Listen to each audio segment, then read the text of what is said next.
Vocês estão visualizando já? Sim, professora. Sim, professor. Pronto. Sim. Então, como eu vou estar com a... Como eu vou estar nos slides, certo? Se alguém quiser perguntar alguma coisa, aí liga o microfone, tá certo? E pode perguntar, tá certo? Só fale assim, um de cada vez, né? Para não dar microfonia. Tentem deixar os microfones fechados até a hora de perguntar alguma coisa, ok? Se não dá microfonia e fica ruim para a gente ouvir. Então, gente, como já foi dito, não é, a minha disciplina é linguagem, trabalho e tecnologia em enfermagem e temos aí o meu nome. Então, como nós estamos falando em texto, interpretação e compreensão, né, eu trago aí uma frase de Carlos Drummond de Andrade. O estudante e a leitura. Chega mais perto e contempla as palavras. Cada uma tem 1000 faces secretas sob a face neutra e te pergunta, sem interesse pela resposta, pobre ou terrível que lhe deres. Trouxeste a chave?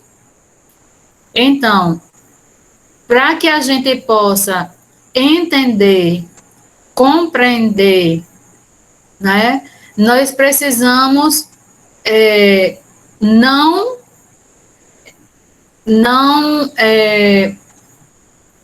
da forma denotativa com seu sentido real, mas da forma conotativa nós precisamos de uma chave para abrir essas palavras, para abrir essas 1000 faces que uma palavra tem e que a gente possa compreendê-la, né? E esse sentido denotativo, Jane, e esse sentido conotativo, o que é isso, né? Nós temos, num outro material, nós temos a diferença, mas eu já vou adiantar para vocês, né? O sentido denotativo é o sentido real das palavras. Eu posso dizer que cadeira é um assento, né? Um objeto para se sentar, que serve para se sentar. Então, esse é o sentido real da palavra cadeira. Eu posso dizer que a flor é uma planta, né? E no sentido conotativo, o sentido imaginário das palavras, né? Se eu disser mamãe é uma flor, eu não estou dizendo que ela é uma planta, mas eu estou dizendo que ela é singela, que ela é simples, que ela é cheirosa, que ela é bonita, né? Eu estou fazendo essa comparação com uma flor. Então, lembrando, o sentido denotativo vem de denotação, é o sentido real. E o sentido conotativo, que vem de conotação, é o sentido imaginário que nós damos, o significado imaginário que nós damos às palavras. E o que é leitura? Né? Nós temos aí que leitura é um processo complexo e abrangente de decodificação de signos e de compreensão e intelecção do mundo que faz rigorosas exigências ao cérebro, à memória e à emoção. Ou seja, a leitura é algo complexo, por quê? Porque eu não preciso somente decodificar os códigos, os signos linguísticos. Eu não preciso somente saber que um C e um A é K, um S e um A é SA, né? Mas que juntos, né, essas duas sílabas juntas, formam a palavra casa, ou seja, é complexo, por quê? Porque esse S, ele já não tem mais som de S, ele passa a ter som de Z. Então, leitura não é somente essa decodificação dos códigos, dos signos linguísticos, mas temos que entender, nós temos que compreender aquilo que está escrito. E isso é uma exigência. Também precisamos ter uma visão de mundo, um saber de mundo, um conhecimento de mundo, né? Quando nós vamos para a escola, nós não sabemos ler, mas nós já levamos vários conhecimentos. Nós já sabemos falar, nós já sabemos andar, comer sozinhos, já temos uma certa independência, né? Muitas crianças vão para a escola, já sabem ir para o banheiro sozinhos. Então, a gente já tem um conhecimento de mundo, e esse conhecimento de mundo, ele não é só antes da gente ir para a escola, não. E a gente vai ganhando esses conhecimentos de mundo durante toda a nossa vida, certo? Então, é algo que tem rigorosas exigências para o nosso cérebro, para a nossa memória, até para a nossa emoção. E ela lida com a capacidade simbólica e com a habilidade de interação mediada pela palavra. É um trabalho que envolve signos, frases, sentenças, argumentos, provas formais e informais, objetivos, intenções, ações e motivações. Quer dizer, ela envolve uma gama de coisas, né? E a gente precisa. Tem muita gente que sabe, que diz que sabe ler, mas não compreende nem interpreta o que leu. Então, essa pessoa não está fazendo uma leitura, está apenas decodificando os códigos.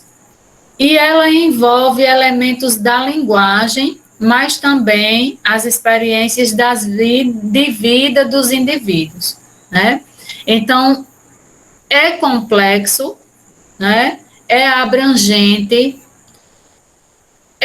se torna difícil, mas não é impossível fazer uma leitura, né? E por que é importante ler, né? Leitura nunca é demais. Vocês estão fazendo um curso profissionalizante, né? Alguns já fizeram outros cursos, já trabalharam em outras atividades e já ganharam bastante conhecimento. E a leitura, ela tem que ser feita com prazer, porque é através da leitura que nós ganhamos conhecimento.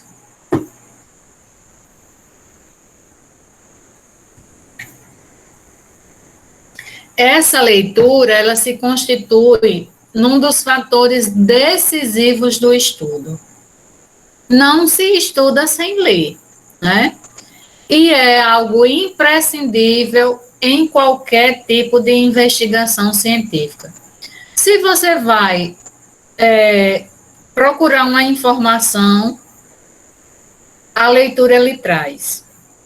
Se você vai procurar diversão, a leitura lhe traz. Então, ela favorece a obtenção, se obtém informações que já existem, e essas informações vão nos propiciar, vão nos levar a ganhar mais conhecimentos. E também a formular novas ideias, novos pensamentos. Ela vai nos ajudar a enriquecer o nosso vocabulário, né? Através da leitura, a gente pode se desprender de alguns vícios de linguagem que nós temos, não é? Por exemplo, um vício de linguagem que muitas pessoas têm é falar assim: a gente vamos, a gente estudamos, né? E uma coisa que precisamos colocar na nossa cabeça, né? Entender para poder utilizar o certo. A gente sou eu e você, né? Só que a gente está no singular. Então, o verbo ele vai estar também no singular. A gente vai, a gente estuda, a gente fala, a gente come, a gente bebe, a gente crê, certo? E não no plural. O verbo ele tem que estar no singular e não no plural. Mas, se você vai usar nós, ao invés de a gente, que dá no mesmo, nós também sou eu e você. Então, se você vai usar nós, é que você vai colocar o verbo no plural. Então, a leitura, a prática da leitura, é o que nos leva a ganhar esse conhecimento, a enriquecer o nosso vocabulário, né? A ter mais ideias, formular nossas ideias e várias ideias, né? E ela é a chave para a construção de todos os aprendizados. Não se imagina que um médico tenha aprendido sem ler, que um professor tenha aprendido sem ler, que um historiador tenha aprendido sem ler, que um gerente de alguma empresa tenha aprendido sem ler, que um advogado tenha aprendido. Então, é a chave para qualquer construção de conhecimento. E aí nós temos algumas imagens de pessoas lendo, né? É uma das estratégias de leitura para que a gente tenha mais vontade de ler, para que a gente tenha mais prazer em ler. Uma das estratégias é essa, é procurar a melhor forma, a melhor maneira que você acha mais cômodo para você ler, né? Por exemplo, se eu fizer uma leitura deitada, me dá sono. E aí eu deixo de ler para dormir. Então, eu já não procuro essa forma, né? Eu leio bastante diante do computador. Tem pessoas que não gostam de fazer leituras no computador, nem no celular. Mas eu leio bastante diante do computador. Então, eu procuro uma maneira mais cômoda, né? Devemos sentar direito, né? Para que a coluna não fique, não adoeça. Então, uma das estratégias para a leitura é essa, né? E a gente tem que ler com vontade. A gente tem que procurar algo para ler que nos chame a atenção. Uma outra estratégia. Então, outros procedimentos estratégicos da leitura são esses, né? Estabelecer um objetivo claro.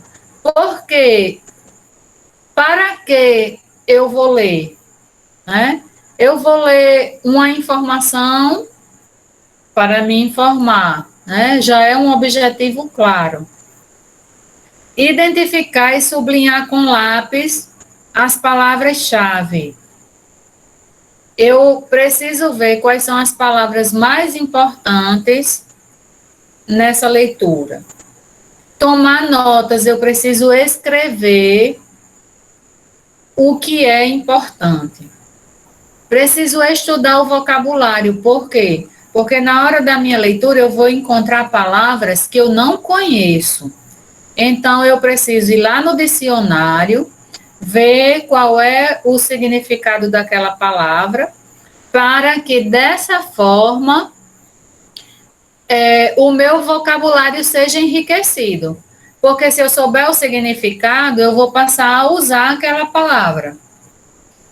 Destacar as divisões no texto para agrupá-las posteriormente. Eu preciso ver o que é o início, qual é o início, qual é o meio e qual é o fim do texto. A simplificação é uma outra estratégia, né? Simplificando as coisas, se eu sublinhei alguma coisa, né? Vai haver depois uma simplificação daquelas ideias. A identificação da coerência textual, bastante importante. O que é a coerência textual? É o sentido daquele texto. Eu não posso, né, estar falando sobre, vamos dizer que eu esteja falando com vocês sobre a pandemia, sobre os últimos acontecimentos, chegada de vacinas, vacinação para o pessoal da educação, os profissionais da educação, e de repente eu incluí que o cachorro do vizinho mordeu o filho do vizinho, né? Quer dizer, eu perdi totalmente o sentido daquilo que eu estava falando. Eu mudei de assunto. Então, quando isso acontece, é porque faltou a coerência textual, né? A questão, a relação de sentido entre que há dentro do texto. A percepção da intertextualidade é uma outra estratégia. Os textos, eles podem estar ligados ou relacionados a outros textos. Então, quando isso acontece, nós conhecemos aí a intertextualidade. O monitoramento e a concentração é outra coisa bastante importante para a leitura. Nesse próximo slide, nós temos o seguinte: o ato de ler ativa uma série de ações na mente do leitor, por meio das quais ele extrai informações. Então, nós vamos extraindo informações e isso vai ativando a nossa mente. Essas ações são denominadas estratégias de leitura e, na sua maioria, passam despercebidas pela consciência. Elas ocorrem simultaneamente, podendo ser mantidas, modificadas ou desenvolvidas durante a apropriação do conteúdo. Então, todas essas estratégias que nós vimos, elas acontecem quando nós estamos lendo, né? Só que passam despercebidas por nós. Mas elas podem ser também modificadas durante a leitura, né? Porque você vai se apropriando daquilo que você está lendo e você vai tendo novas estratégias, vai aparecendo novas estratégias em sua mente e você vai executando essa leitura. E quando você lê qualquer coisa, né, qualquer texto, a mente seleciona o que lhe interessa. É automático, né? Vai buscar aquilo que nos interessa. E nem tudo que está ali é útil. Então, a gente precisa selecionar essas informações. Nós escolhemos alguns aspectos que são chamados relevantes, né? Um sinônimo para relevante é importante. E nós ignoramos outros que não são importantes, que são irrelevantes ou desinteressantes. E faz-se uma seleção. Ou seja, a gente seleciona, como já foi dito, né? A gente seleciona aquilo que nos interessa, aquilo que nos chama a atenção. E levantamos algumas hipóteses, né? Durante a leitura. e vamos antecipando as informações, porque quando a gente começa a ler, a gente vai ativando ideias na nossa mente e vamos levantando hipóteses, e essas hipóteses elas podem ser constatadas no final do texto, ou não, né? Então, é uma estratégia que ocorre, por exemplo, quando no início da leitura de um conto de fadas, espera-se que apareçam personagens e lugares característicos desse tipo de texto. Por exemplo, quando nós começamos a ler um conto de fadas, nós já vamos levantando hipóteses de que vai aparecer a madrasta ruim, o príncipe, a princesa, os castelos, né, as fadas, as bruxas, tudo está contido num conto de fadas. As florestas encantadas, e nós já sabemos que no conto de fadas vai terminar assim, e eles viveram felizes para sempre. Então, é uma estratégia de leitura levantar hipóteses daquilo que nós acreditamos que vai acontecer no texto. E também o leitor espera encontrar palavras e expressões iniciais e finais que marcam o conto de fadas, que foi o que eu já falei. Era uma vez, né? E lá no final, e eles viveram felizes para sempre.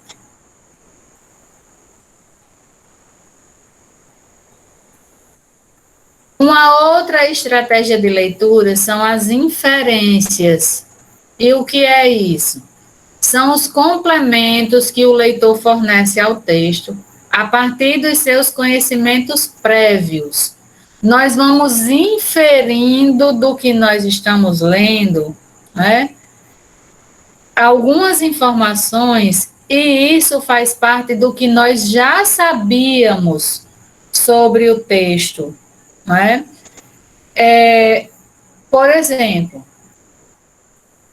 sobre a pandemia, tem um texto sobre a pandemia, e a gente já conhece fatos sobre a pandemia.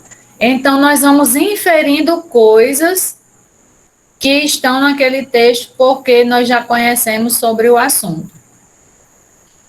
A autorregulação é a parte que o leitor faz entre o que supõe, o que ele inferiu, né, antecipadamente, e as respostas que vai obtendo através do texto. Então, se regula ao que a gente inferiu. Por isso que é chamado de autorregulação. A autocorreção acontece quando as expectativas levantadas, aquelas hipóteses que nós levantamos, pela estratégia da antecipação, não são confirmadas. Havendo um momento de dúvida.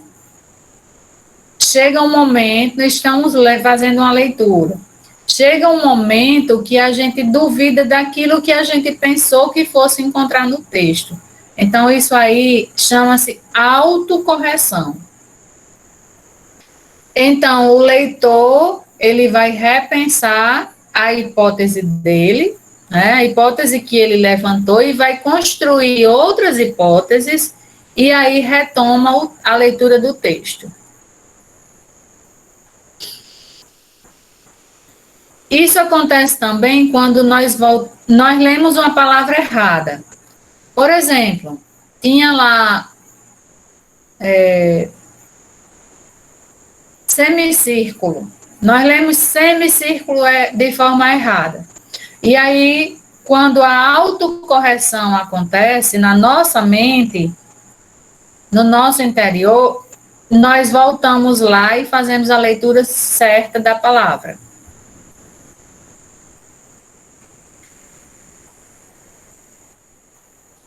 Para se ter uma leitura proveitosa, o que é necessário?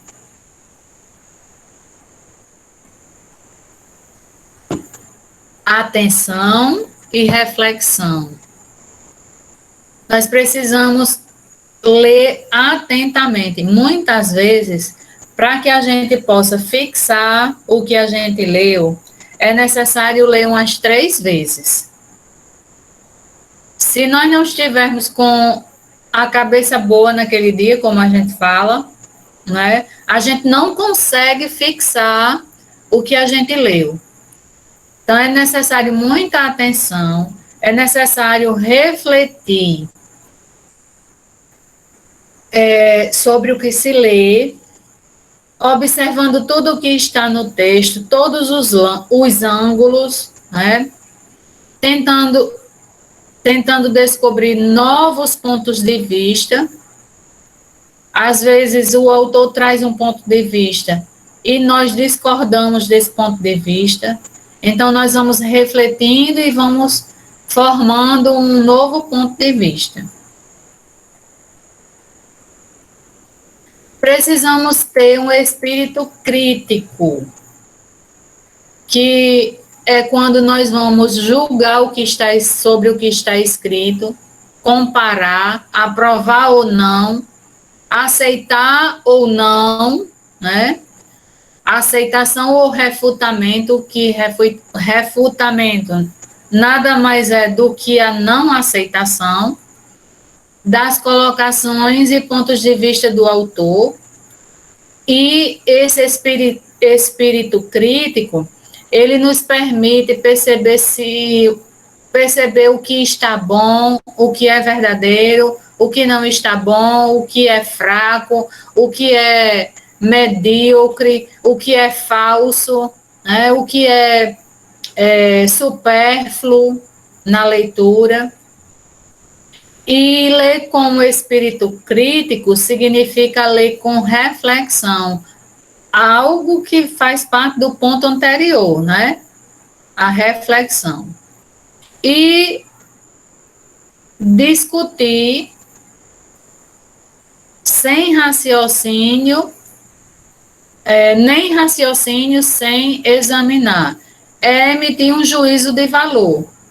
Na verdade, é dar a nossa opinião a respeito do que a gente leu, né? É criticar. Por isso que nós fazemos uma resenha crítica, né? Porque nós vamos falar a respeito do texto que nós lemos. A análise é a divisão do tema no maior número de partes possível, a determinação das relações entre elas e entender sua organização. A divisão de um texto, né, ele pode ser dividido em começo, meio e fim, né, que desde criança nós aprendemos. E esse começo, chamado de introdução, ele pode ser dividido. Então, para analisar o texto, vai ser necessário dividi-lo em um maior número possível de partes, para que se entenda e se compreenda esse texto. Aí vem a síntese. A síntese é essa reconstituição dessas partes, que você decompôs na análise e resumiu. Então, a síntese é um resumo dos aspectos essenciais, deixando o que não é essencial, ou seja, o que é secundário, de lado. Então, só as partes principais. É uma estratégia de leitura, para que você possa entender e compreender o texto. É a síntese ou resumo. O que é que eu devo evitar quando eu estou lendo? Além de se observar os requisitos necessários para que a leitura se torne proveitosa, deve-se também procurar evitar algumas atitudes que só prejudicam o bom aproveitamento. Então, a gente pode observar estratégias, mas a gente tem que ver também o que se precisa evitar. A dispersão do espírito, a falta de concentração, se deve evitar. A inconstância, o trabalho intelectual sem uma devida perseverança não atinge o objetivo. Então, a gente deve evitar a inconstância. Nós precisamos ler com frequência, como já foi dito, para ganhar conhecimento. A passividade. Ah, hoje eu estou com preguiça, hoje eu não vou ler. Hoje eu estou bem passivo. Não, é necessário que você tenha atividade, que você seja ativo para ganhar o conhecimento. Você precisa ter um espírito crítico, mas você não pode ser excessivo. O seu espírito crítico não pode ser excessivo. A preguiça, a deslealdade. E essa deslealdade na leitura também existe? Existe sim. É a distorção do pensamento do autor. Você disse que o autor tem um pensamento, mas na realidade ele não teve esse pensamento. Então você está distorcendo o pensamento dele.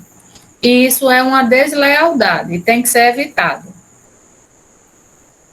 Então agora vamos praticar.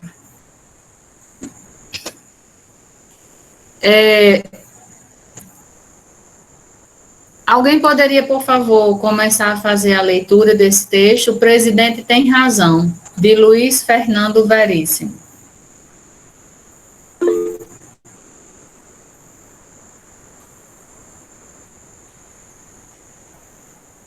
Me ajude aí, pessoal. Alguém pode fazer a leitura? Vou fazer. Eu posso. Só um instante. Pronto. Mais uma vez, os adversários pisam maliciosamente uma frase do presidente para criticar. No caso, a sua observação de que é chato ser rico, pois eu entendi a intenção do presidente. Ele estava falando para os pobres e preocupado em prepará-los para o fato de que não vão ficar menos pobres e podem até ficar mais no seu governo e que isso não tem ruim assim. E eu concordo com o presidente. Ser pobre é muito mais divertido do que ser rico. Pode continuar. Pobre vive amontoado em favelas, quase em estado natural, numa alegre promiscuidade, é assim?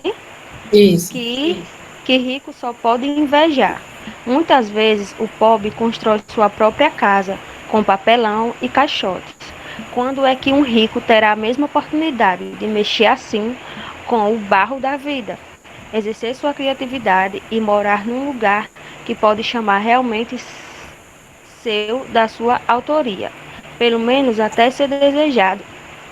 Que filho de rico verá um dia sua casa se arrasada por um trator? Um maravilhoso trator de verdade, não se brinquedo ali no seu quintal. Não é assim? Não se Não de brinquedo. Não de brinquedo, desculpa, ali no seu quintal. Todas Pode as continuar. emoções que um filho de um rico só tem em um videogame, o filho de pobre tem ao vivo. Olha pela janela, só precisando cuidar para não levar bala.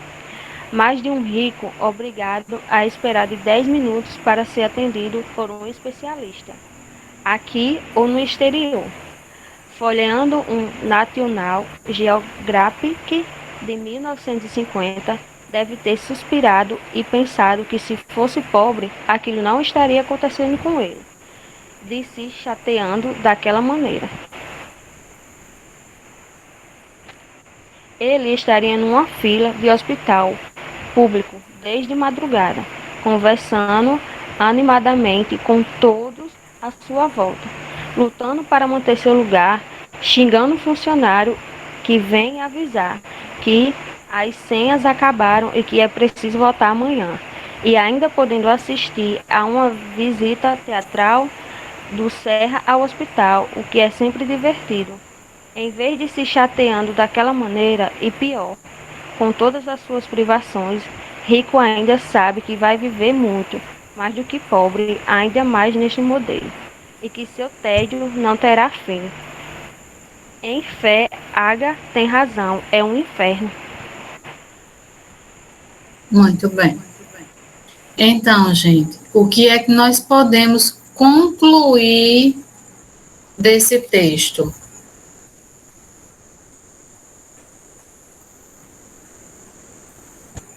O que é que se pode concluir desse texto? Ele faz uma diferença. Trata sobre uma diferença. Que diferença é essa? Entre o pobre e o rico? Entre ser pobre e ser rico, né? Ele trata a respeito do que ser pobre passa e o que é rico nunca pode imaginar, né? Ou seja, construir sua própria casa, né? Para dizer que é seu realmente, né? Foi você que construiu. Então, são muitas diferenças entre ser pobre e ser rico, né? Traz alguma mensagem esse texto?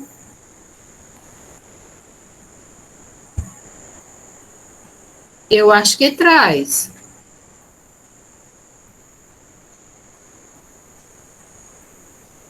Quem vai Para ser feliz, não precisamos de muito. Olha aí, Érica, fazendo a intertextualidade entre a música, né, e o texto. Muito bem, Érica. Obrigada. Quem mais?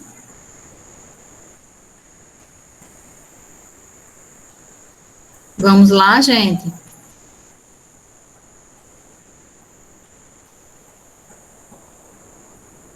Alguém ia falar antes de Érica.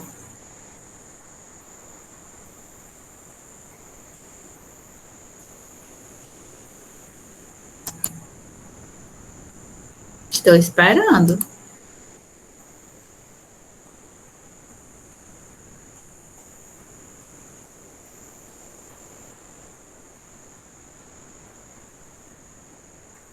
A indiferença, professor, entre o pobre e o rico, é falando que não sei, né?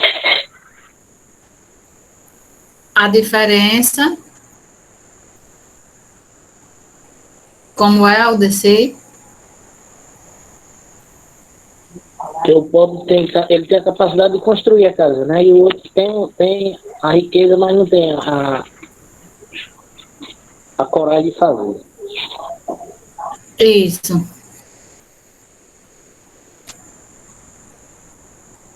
Alguém quer dizer mais alguma coisa, pessoal?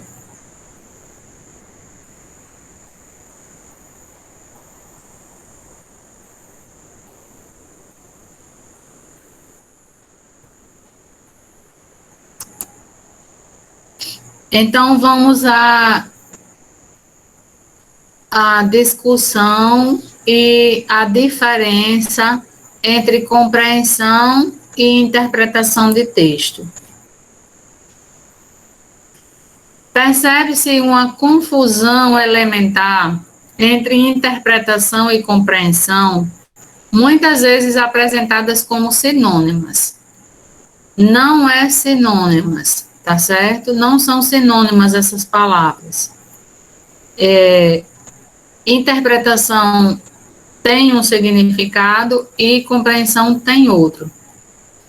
Quando nós vamos refletir sobre esses termos, né, logo sentimos que eles não são intercambiáveis, ou seja, estando compreendendo, não estamos interpretando e vice-versa.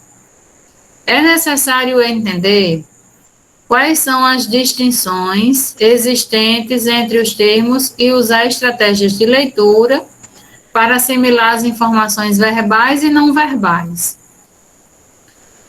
E essas informações verbais e não verbais, né, A informação verbal é a informação da palavra e a não verbal é a dos gestos. Então, nós vamos percebendo quais são as diferenças. Precisamos perceber e entender quais são essas diferenças. E qual é a diferença? Compreender vem de duas palavras latinas, cum, que significa junto, e prendere, que significa pegar. Compreender é pegar junto. Conforme Rosenblatt, cada leitura é uma transação que ocorre entre o leitor e o texto em um determinado momento e lugar. O sentido não está pronto nem dentro do texto, nem dentro do leitor, mas surge durante essa transação. Então, na hora que nós vamos ler, ele falou isso em 2004. E na hora que nós vamos ler, né, acontece uma transação entre o leitor e o texto. E essa transação, né, e a compreensão, o sentido que o texto tem, ela vai surgindo dentro dessa transação entre o leitor e o texto. Para compreender, né, as perguntas que são feitas ou as afirmações que são feitas em questões de compreensão de texto são: o autor afirma que, o autor sugere, segundo o texto, né, que é aquilo que está dentro do texto. As respostas de compreensão textual, elas estão no texto. O autor, narrador do texto, diz que, o texto informa que, no texto, de acordo com o autor, na opinião do autor do texto, tendo em vista o texto, o autor sugere ainda, de acordo com o texto. Então, essas são questões de compreensão do texto. Porque o que nós compreendemos está no texto. A diferença é que na interpretação não está ali visível no texto. A interpretação de texto trata-se daquilo que podemos concluir sobre ele. Como eu estava dizendo, as respostas elas não estão ali visíveis, mas é aquilo que nós vamos concluir sobre o que nós estamos lendo. Estabelecendo conexões entre o que está escrito e a realidade. Essas conclusões são feitas analisando as ideias do autor.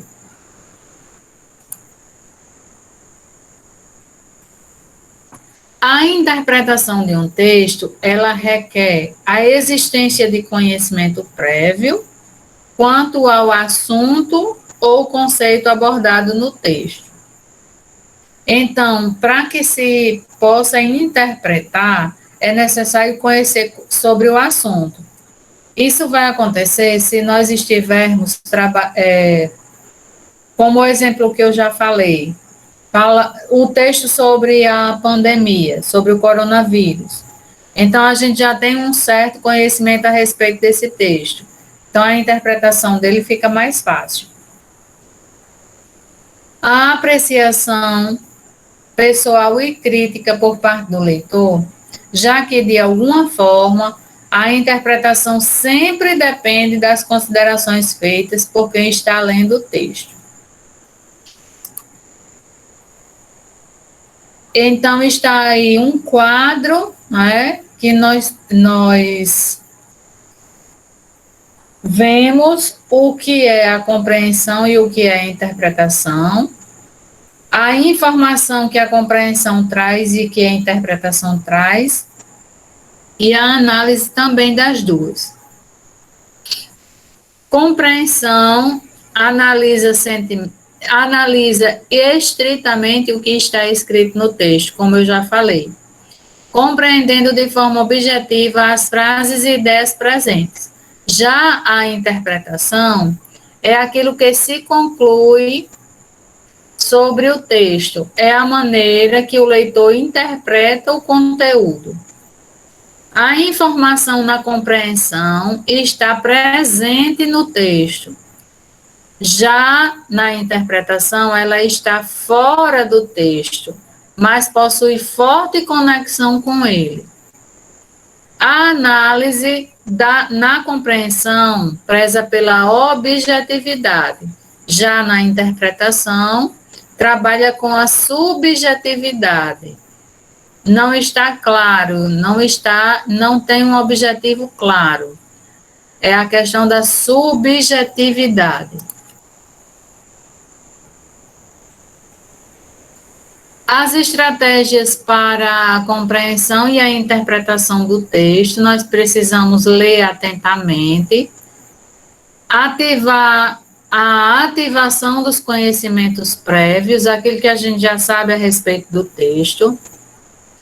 Vamos adquirir mais vocabulário, a predição dos conteúdos, aquilo que a gente vai, antes de saber qual é o conteúdo, de ler sobre o conteúdo, nós já podemos predizer esse conteúdo. E a localização das informações. Para a interpretação, nós precisamos observar o contexto em que as palavras são empregadas, precisamos perceber a relação de intertextualidade e precisamos também de fazer generalizações.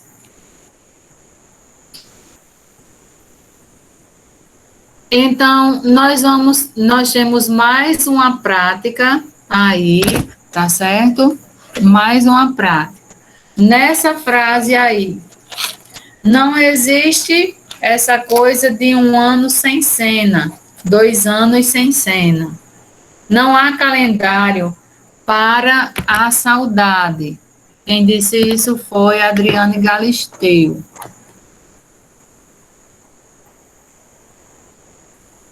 Segundo o texto, a saudade incomoda muito, aumenta a cada ano, é constante, é maior no primeiro ano ou é maior na data do falecimento?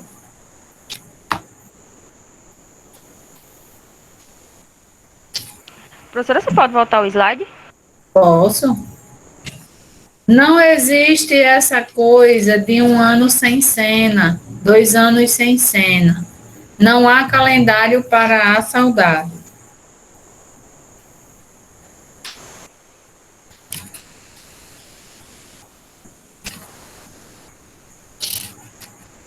Vamos lá. As alternativas. Segundo o texto, a saudade.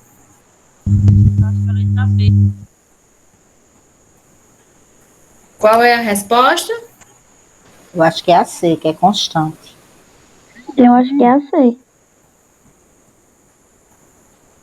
Isso. Letra C. Né? Não existe calendário para a saudade, ela é constante. Não existe isso de 1 ano sem a pessoa. Já se passaram 10 anos. Porque se passaram 10 anos, eu não sinto mais saudade, né? Então, a saudade é constante.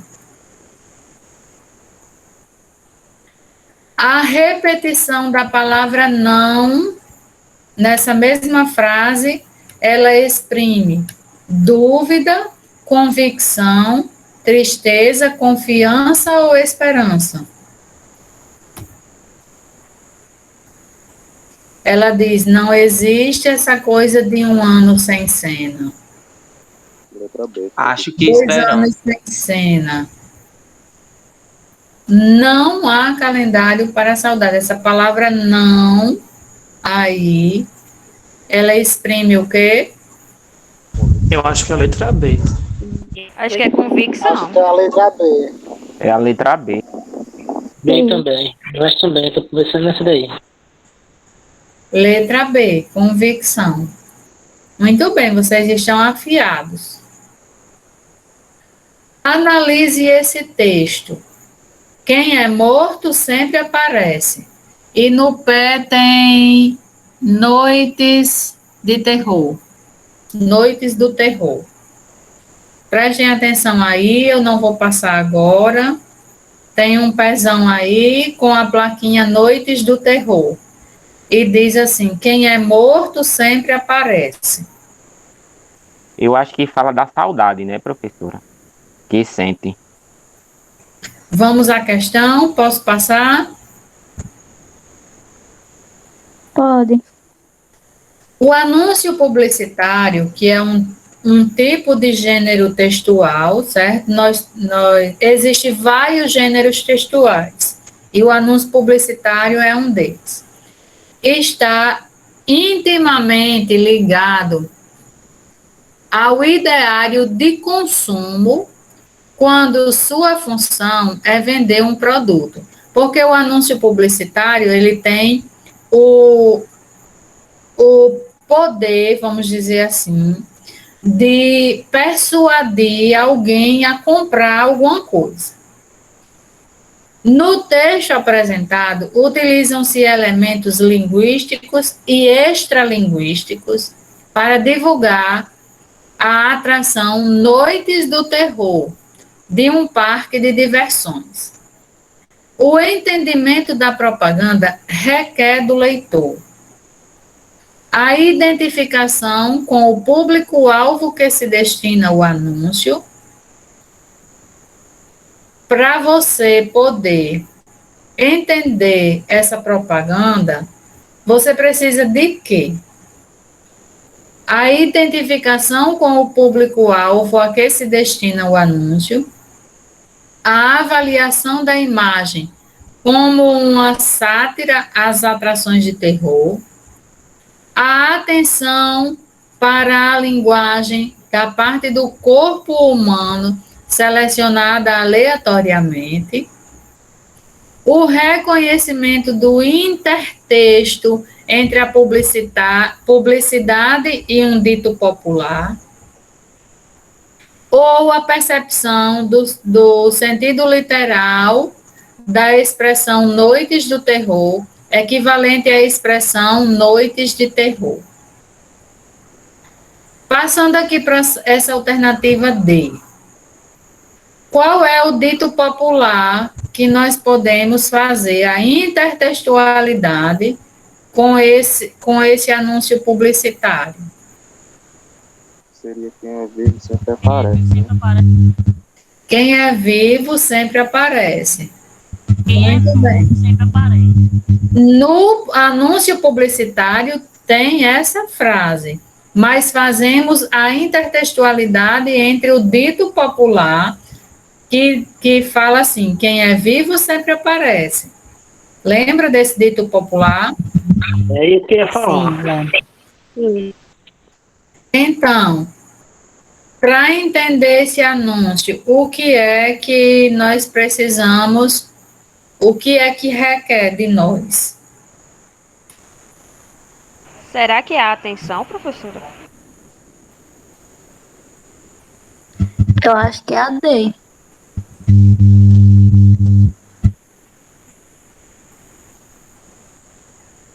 Quem foi que falou a atenção? Que eu estou aqui na página do slide, eu não estou vendo vocês.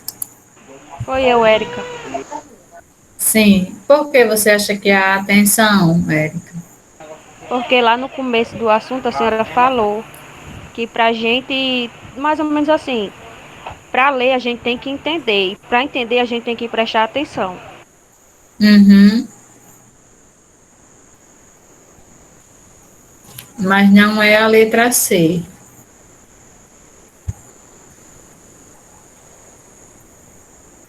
É a letra Professora, eu D. acho que é a D. É a letra acho que é a D. letra D, Letra D, professora. professor. Acho que é a A letra D. Eu acho que é a D também. Por quê? Porque nós precisamos ter esse conhecimento prévio para poder entender, né, que eu já falei sobre isso, né, do conhecimento prévio, e a intertextualidade faz parte disso. Então, quando quem é morto sempre aparece, porque o nome da atração é Noites de Terror, né? Ou Noites do Terror. Quem é morto sempre aparece, então é um terror. Eu, pelo menos, não quero que ninguém morto apareça para mim. Eu acredito que se isso acontecer, eu acho que eu caio na hora, eu desmaio de tanto medo. Então, a gente precisa fazer essa intertextualidade para poder entender o anúncio, né? Então, a letra D, porque fizemos a intertextualidade com o dito popular. Ele era o inimigo do rei. Nas palavras de seu biógrafo, Lira Neto, ou ainda um romancista que colecionava desafetos, azucrinava Dom Pedro II e acabou inventando o Brasil. Assim era José de Alencar, 1829 a 1877, o conhecido autor de O Guarani e Iracema, tido como o pai do romance no Brasil. Além de criar clássicos da literatura brasileira, com temas nativistas, indianistas e históricos, ele foi também folhetinista, diretor de jornal, autor de peças de teatro, advogado, deputado federal e até ministro da Justiça. Para ajudar na descoberta das múltiplas facetas desse personagem do século XIX, parte de seu acervo inédito será digitalizada. Então, nós temos aí um texto e a questão é a seguinte: com base nesse texto, que trata do papel do escritor José de Alencar e da futura digitalização da sua obra, depreende-se que o que é que eu posso pensar disso? Que a digitalização dos textos é importante para que os leitores possam compreender seus romances. É necessário que isso aconteça, que os textos de José de Alencar sejam digitalizados para que o leitor compreenda. Não. O conhecido autor de O Guarani e Iracema foi importante porque deixou uma vasta obra literária com temática atemporal. Diz isso lá no texto? Não. Também não, né? A divulgação das obras de José de Alencar por meio da digitalização demonstra sua importância para a história do Brasil imperial?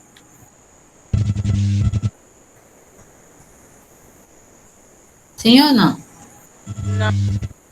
Não. Ele fala que José de Alencar, né,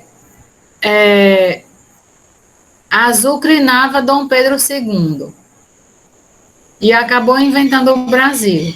Mas ele não fala que a digitalização do texto dele, dos textos dele, né,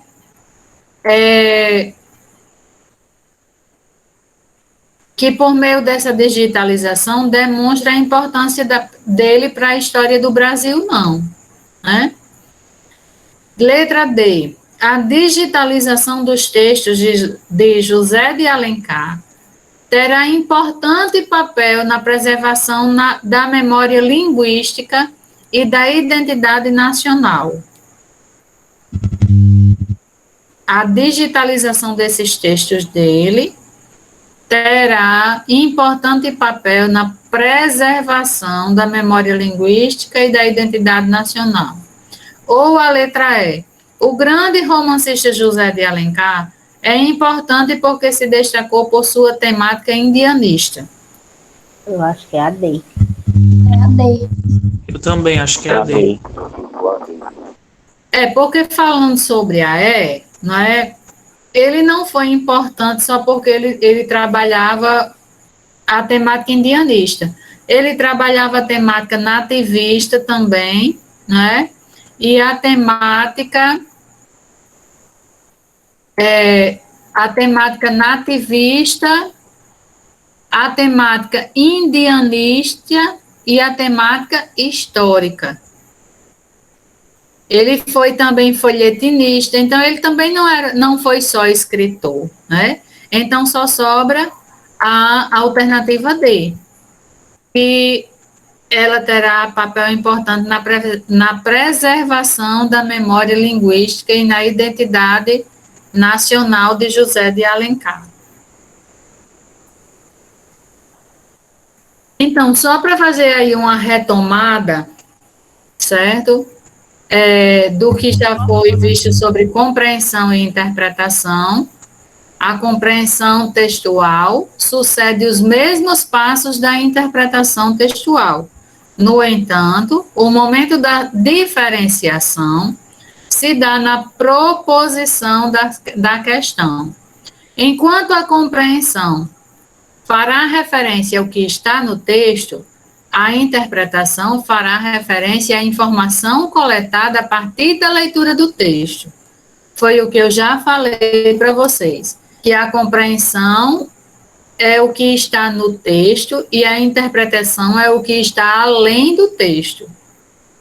As estratégias de leitura, as estratégias metacognitivas são auxiliadoras nesse processo e importantes ferramentas para flexibilizar a leitura. Então, nós vamos dar uma parada no slide de hoje, vamos continuar amanhã, certo?